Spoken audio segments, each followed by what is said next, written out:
जय गुरुदेव। और दोस्तों, मेरे चैनल सिद्ध सावर मंत्र पर आपका एक बार फिर से हार्दिक स्वागत है। और देखिए, आज का जो हमारा टॉपिक रहेगा वो ये रहेगा कि अगर आप अप्सरा साधना सिद्ध कर लेते हैं तो क्या आप दूसरी औरत के साथ संभोग कर सकते हैं। आज इसी टॉपिक पर मैं आपसे बात करूंगा। तो अब ये जिन्होंने कमेंट किया है, खैर मैं उनका नाम तो नहीं अब इसमें मैं बोलूँगा, लेकिन बहुत अच्छा कमेंट किया है उन्होंने अपनी जिज्ञासा अपनी जागृत की है कि भाई मैं, लेकिन फिर भी मैं तो ये कहता हूँ कि अगर आपकी अपनी पत्नी है तो फिर दूसरी औरत के साथ संभोग करने की सोचना पाप है। ठीक है, तो इसलिए इस क्रिया के करने से हमेशा बचना चाहिए। और जो स्त्रियां हैं उनके लिए भी कहूँगा कि जिनकी शादी हो चुकी है वो भी किसी दूसरे पुरुष के साथ संबंध बनाने से उनको बचना चाहिए, क्योंकि अगर ये सब चीज़ें खुल जाती हैं तो फिर आपकी घर गृहस्थी पूर्ण रूप से बिखरने का खतरा रहता है। और दूसरा कि कोई नहीं देख रहा, अगर कुछ लोग छुप के करते भी हैं तो कोई नहीं देखता है, लेकिन वो परमात्मा तो देखता है ना। वो जो ब्रह्म शक्ति है वो तो देखती है भाई सबको। क्यों? उससे कुछ नहीं छिपा हुआ है। किए का दंड तो भुगतना पड़ेगा।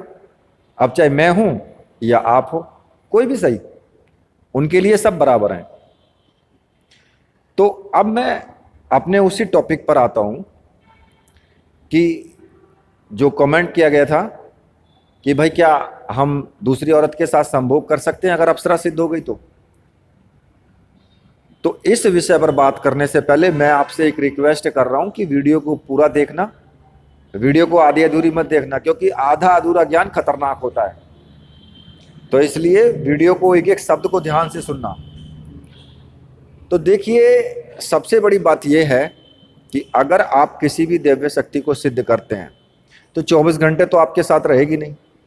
अगर आपने उनको मित्र के रूप में स्वीकार किया है कि भई आप मेरे मित्र हैं या प्रेमिका हैं,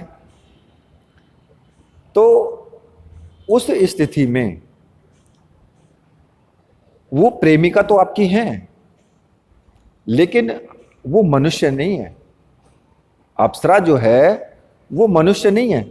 उनका जो स्वभाव है वो उस प्रकृति का नहीं है।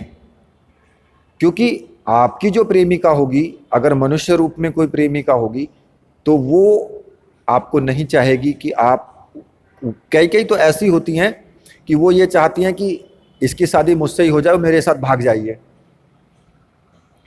मतलब कि वो दूसरी औरत को बर्दाश्त नहीं कर सकती हैं। लेकिन यहां पर कंडीशन वो नहीं है।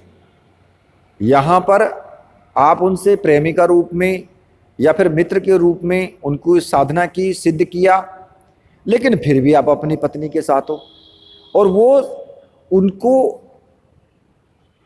पत्नी और पति दोनों के मिलन को बहुत अच्छे तरीके से निभाती है। दोनों में कभी भी बिखराव नहीं होने देती है। ये अप्सरा साधना की सच्चाई है। अप्सरा साधना अगर आप करते हो तो अगर आप पति पत्नी हैं तो आप दोनों के अंदर इतना प्रेम हो जाएगा, पति पत्नी के अंदर ही, कि एक दूसरे को नहीं छोड़ सकते हैं आप। तो फिर ऐसा कौन कर सकता है?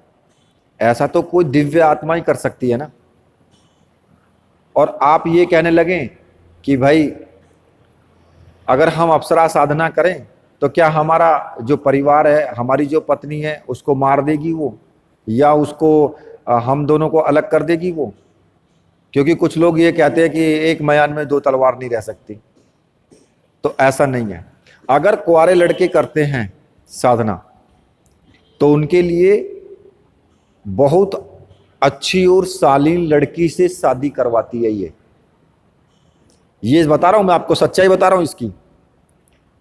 बहुत ही अच्छी और शालीन लड़की से, जो सभ्यता से हो, लड़की सुंदर हो, उस लड़की से शादी होगी, उस लड़के की जो अप्सरा साधना करेगा विवाह से पहले। चाहे वो सिद्ध हो या ना हो, अगर अप्रत्यक्ष रूप से भी सिद्ध हो जाती है तो तब भी वही काम करेगी ये, क्योंकि अप्रत्यक्ष रूप से ये 21 दिन में सिद्ध हो जाती है।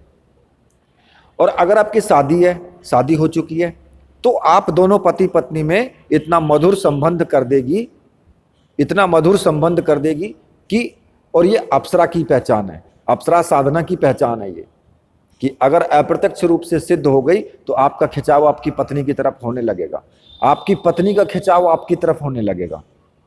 ये भी एक सच्चाई है।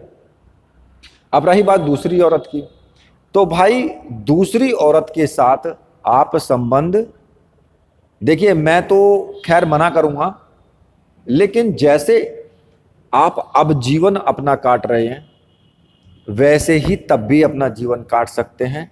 किसी भी प्रकार की कोई बाउंड्री नहीं है, समझे आप, कि किसी भी प्रकार की कोई लिमिट नहीं है कि भैया आप दूसरी औरत के साथ नहीं जा सकते हैं, आप दूसरी औरत से संभोग स्थापित नहीं कर सकते हैं अगर अप्सरा साधना आपने की।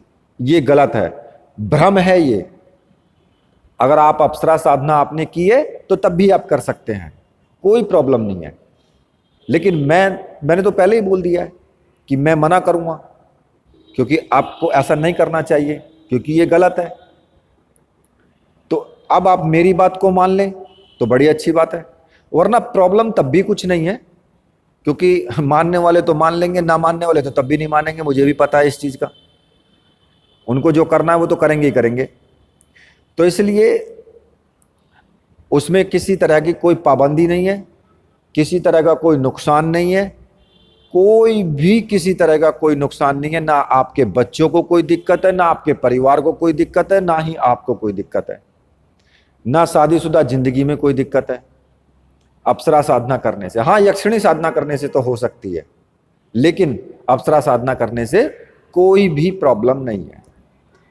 ठीक है, तो इस साधना के बारे में मैंने एक छोटा सा वीडियो दिया है, इसको आपने ध्यान से सुना, इसलिए आप बधाई के पात्र हैं।